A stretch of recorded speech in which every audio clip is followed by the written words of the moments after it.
இப்போ கணக்கு பாருங்கள், ஏ ஈக்குவல் டு 1லேருந்து 45 வரைக்கும் கொடுத்துருக்காங்க. ஆர் என்ற உறவு வந்து எப்படி டிஃபைன் பண்ணியிருக்காங்கன்னா, ஏயின் மீது ஓர் எண்ணின் வர்க்கம் அப்படின்னு வரையறுத்தா ஆரை வந்து ஏ கிராஸ் ஏயோட உட்கணமாக எழுதுக அப்படின்னு கேட்குறாங்க. மற்றும் ஆளுக்கான மதிப்பகத்தையும், அதாவது அதில் இருக்க உறுப்புகளையும் வீச்சகத்தையும் காண்கன்னு கேட்குறாங்க. ஏ ஈக்குவல் டு இது உறவானது வர்க்கம்னு கொடுத்துருக்காங்க. ஃபஸ்ட் ஏ டு ஏ அப்படிங்கிறப்ப ஏ கிராஸ் ஏல எப்படிப்பா இருக்கும், 1,1 1,2 1,45 வரைக்கும் இருக்கும்.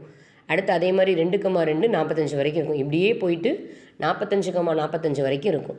ஃபஸ்ட் அதில் எதெல்லாம் வந்து இருக்கக்கூடியதுன்னு பார்க்குறோம். 45 வரைக்கும் தான் இருக்கணும். அதுக்குள்ளே எதெல்லாம் வர்க்க எண் வருதுன்னு பார்க்குறோம்.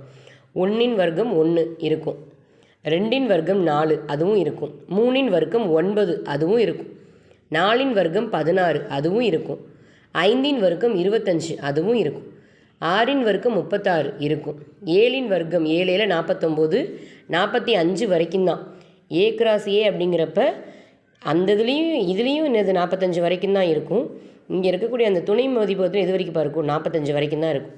அப்போ 49 இருக்காதுன்னா இதுக்கு அடுத்து இருக்க எந்த எண்ணுமே எதில் இருக்காதுப்பா, அந்த கொடுத்த அந்த வர்க்கம் அப்படிங்கிற உறவில் இருக்காது. எனவே இப்போ இதில் இருக்கக்கூடிய உறுப்புகள் பார்த்தோம்னா 1,1, அடுத்தது 4,2 9,3 16,4 25,5 36,6 49,7.